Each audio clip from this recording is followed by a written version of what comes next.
Vai ter barulho de ventilador aqui no fundo, vocês me desculpem, é porque tá bem calor aqui. Belo Horizonte tá quente, tá difícil. Mas, olá! Estamos aqui para mais uma... Estamos aqui para mais uma tier list.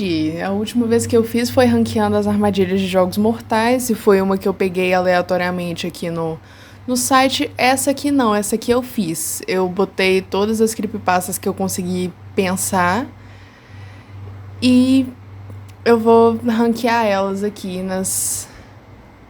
na minha listinha aqui. A gente tem desde dos clássicos, né, as melhores, as minhas favoritas, até aqui os órfãos do Jeff the Killer, que são aquelas creepypastas meio meia boca que saíram justamente da criação do Jeff the Killer. Mas começando, a gente tem aqui a primeira creepypasta que eu coloquei aqui, é a Casa Sem Fim, que no meu vídeo sobre creepypasta eu falei que é sim uma que eu acho um clássico e que merece sim todo o hype que tem, apesar de já ter perdido grande parte do impacto pra mim agora que eu cresci, mas eu considero sim um clássico. Essa próxima aqui é TikTok, que é órfã do Jeff the Killer, gente, não tem muito o que falar, não. Essa mouse, Suicide Mouse, né, Mickey.avi, sei lá. Olha, eu não tenho muitas opiniões fortes sobre ela, não, assim, eu acho... Ok, opinião minha aqui. Eu acho que essas creepypastas de episódio perdido, elas são muito paia. Assim, é muito difícil de você fazer uma dar certo, realmente falando, assim, porque... Sei lá, é meio besta. Tudo bem que o conceito de você pegar uma mídia infantil e aí subverter ela pra ela ficar uma coisa assustadora é uma coisa que aparece muito quando o assunto é creepypasta, mas você fazer isso de um jeito que fica bom é bem difícil. Uma que conseguiu fazer isso e que eu acho que deu muito certo é essa aqui, que é Abandonados pela Disney, que eu considero sim um clássico, e é uma creepypasta que, apesar, né, de eu ter crescido, ela ainda continua sendo relativamente bem impactante pra mim. É uma que eu acho que vale muito a pena assistir, ou ler, ou ouvir até hoje, mesmo depois de tanto tempo, depois de ter crescido e amadurecido, é uma que ainda me dá um certo impacto. Essa aqui é a tal da Mr. Longfingers, essa aqui embaixo, que tava no meu primeiro vídeo, um dos primeiros vídeos que eu postei aqui no canal, que é uma creepypasta que ainda assim me afeta pelo motivo mais besta possível. Eu não vou me repetir aqui, assiste o vídeo se você quiser. Mas, igual eu falei, a história em si, ela é bem mais ou menos. Foi a circunstância que deixou ela mais bizarra pra mim. Essa aqui do Ben Drowned, eu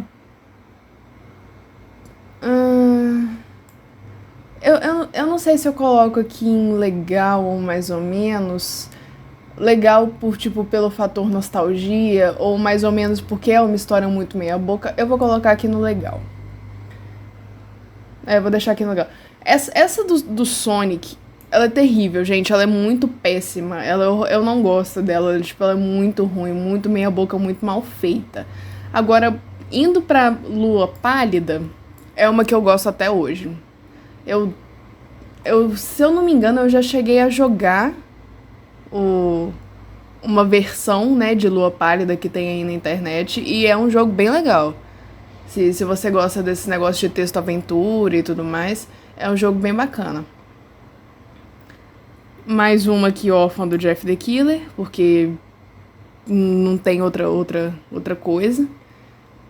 A história é Clockwork, se você não sabe quem é.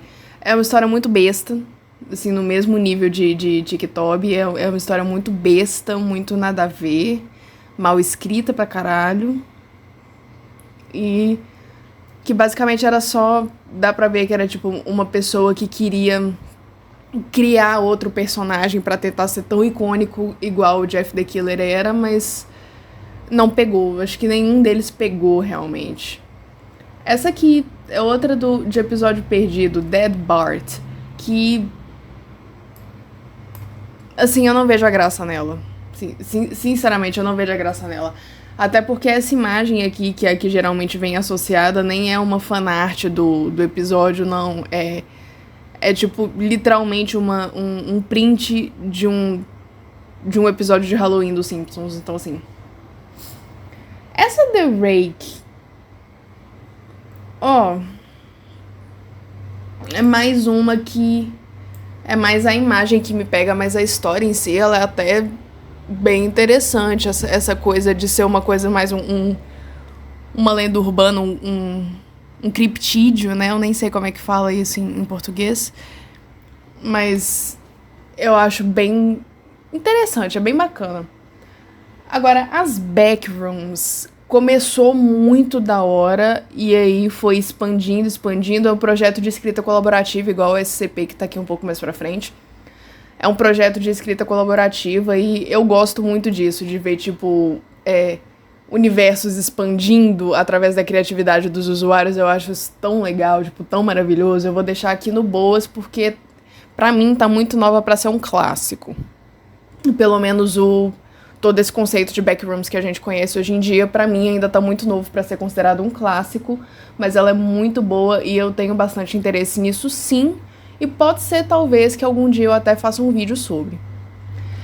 Essa aqui do Coração Vagabundo é pra galera que escutava Sigma Terror, porque eu acho que ele foi o único canal brasileiro que já cobriu essa história, e eu fui reescutar ela esses dias, né, reler e tudo mais, e ela é bem mais ou menos, tipo, não chega a ser lixo, mas ela é bem mais ou menos. Eu acho que o que mais me chama a atenção é justamente o visual do personagem, porque ele me lembra muito Hidan, sabe, de Naruto.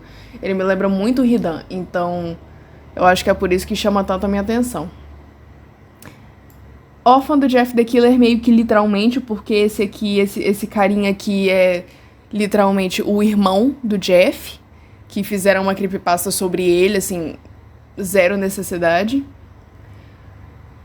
E a história dele é, tipo, super nada a ver.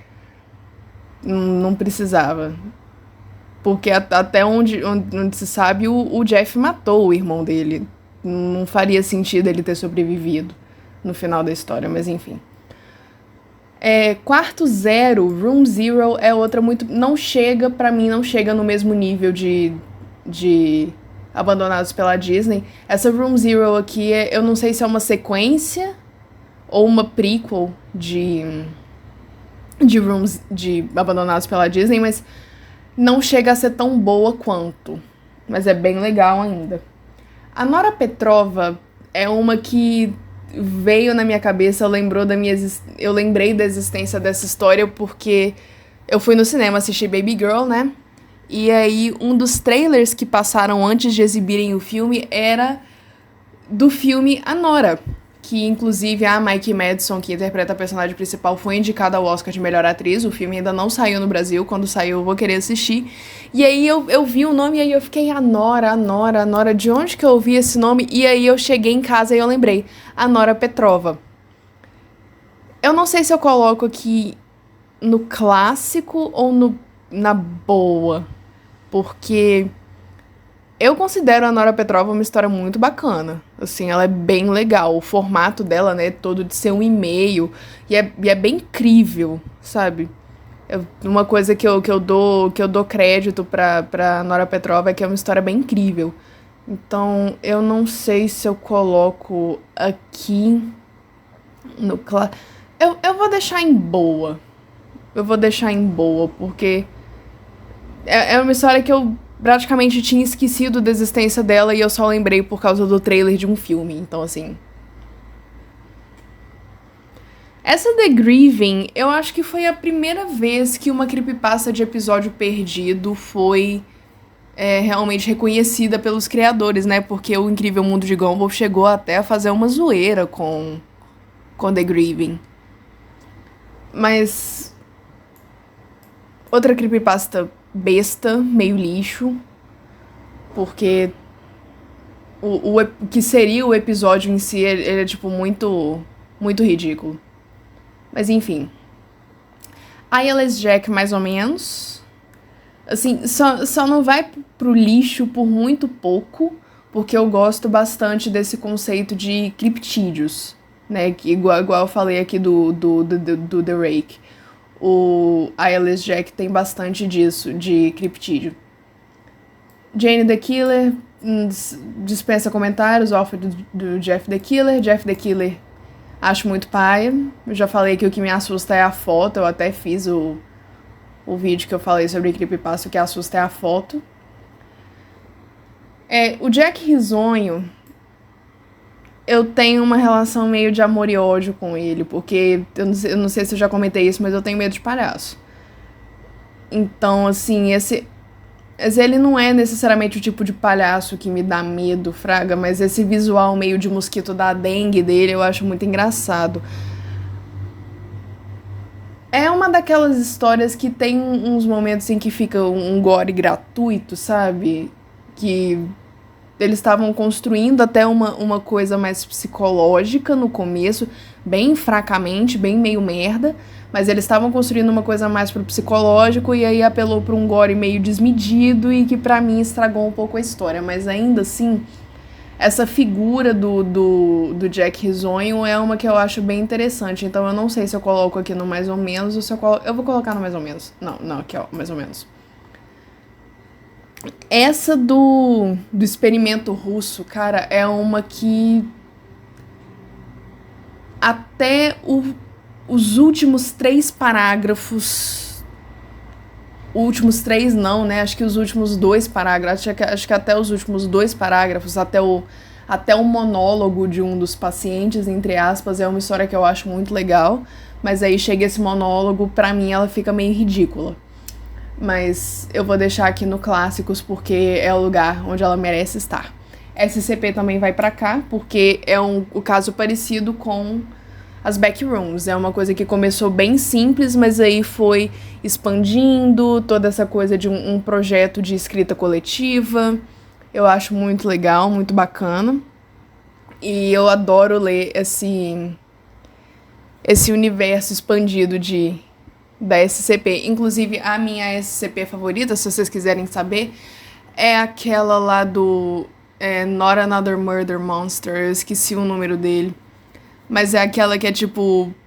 Eles acham que é um monstro assassino e não sei o que lá. E aí um dos pesquisadores começa a perceber que eles podiam tratar essa SCP de um jeito diferente.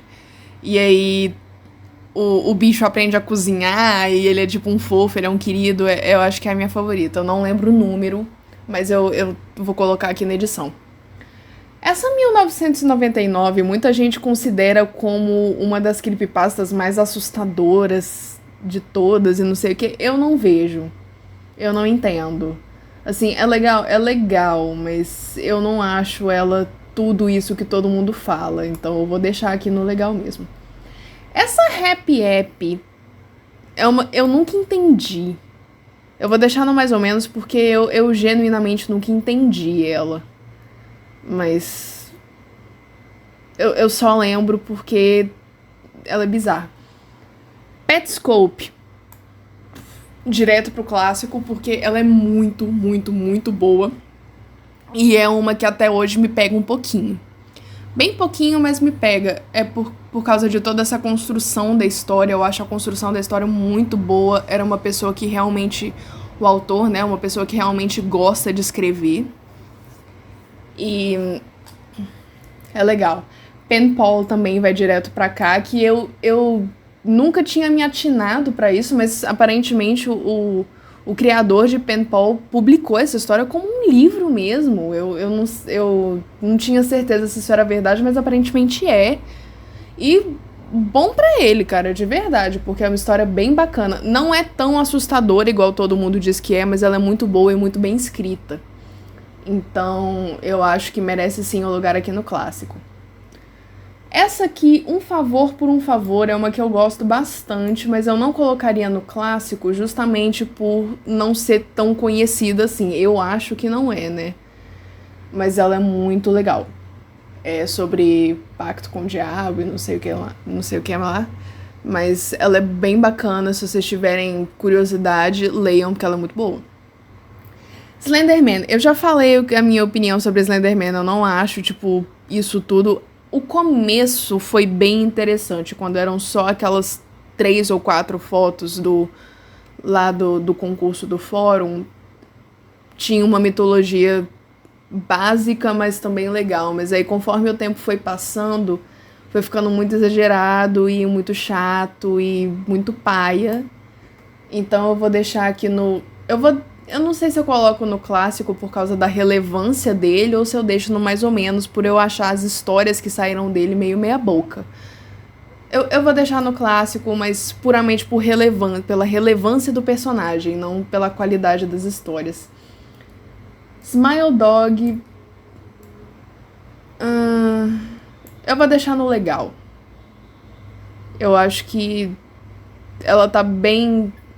Ela se encaixa no mais ou menos, mas tá muito mais pra mais do que pra menos. Então eu acho que merece sim um lugar aquizinho no legal. Ted the Caver vai pro clássico, porque é uma que até hoje o impacto dela não sumiu. Justamente por ela ser mais realista e mais bem escrita. Eu não sei se as pessoas que me assistem aqui chegaram a pegar essa era dos blogs.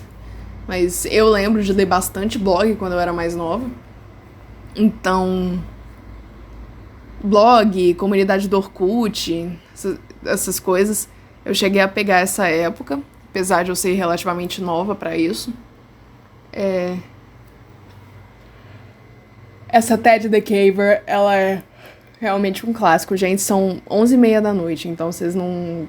11h30 não, né? 11h15 da noite, então vocês não reparam se eu começar a bocejar durante o vídeo não, tá? Porque vídeo de tier list é... O nível de edição é, tipo, bem mínimo. Lula Molusco, né? Red Mist. Lixo. É a imagem que pega. Porque a história em si... bem besta. Mais uma vez, eu acho todo esse conceito de história de episódio perdido extremamente besta.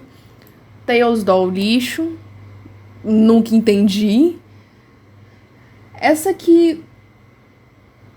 O Homem... eu não lembro o nome dela em português, mas O Homem que Ri.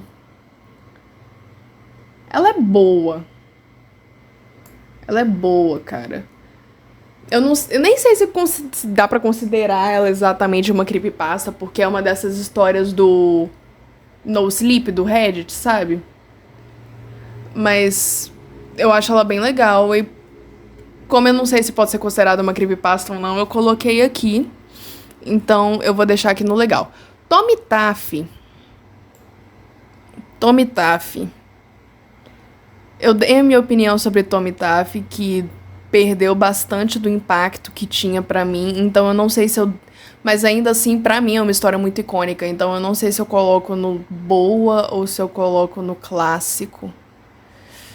Eu vou deixar no boa. Vou deixar aqui no boa porque perdeu muito do impacto pra mim. Não é mais tudo aquilo que eu lembrava que era, né? Das memórias que eu tenho de quando eu era criança. Mas ainda assim não deixa de ser uma história bem bacana. Eu já dei a minha opinião sobre Tommy Taff, então eu não vou me alongar muito aqui, porque eu já falei sobre essa história, mas... Eu tenho muitas memórias sobre isso. Muitas memórias. Então eu vou deixar aqui no boa. E, finalmente, Usuário 666, que é uma daquelas creepypastas de canais falsos do YouTube. Cara, é legal. Assim, o conceito é bem legal. Mas a história em si não é lá isso tudo, não. Assim, quando você para pra ver de novo, ela não é lá isso tudo, não. Mas os visuais são muito bacanas, e é por isso que eu vou deixar aqui no legal. E essa é a minha listinha. São 36 imagens, essa é a minha listinha. E... eu vou deixar o link aqui na descrição, se vocês quiserem fazer as suas. Então, façam as suas, e se quiserem compartilhar o link nos comentários, eu vou ficar muito feliz de ver os rankings de vocês. Então, por enquanto, né, por hoje, é só isso. Tchau!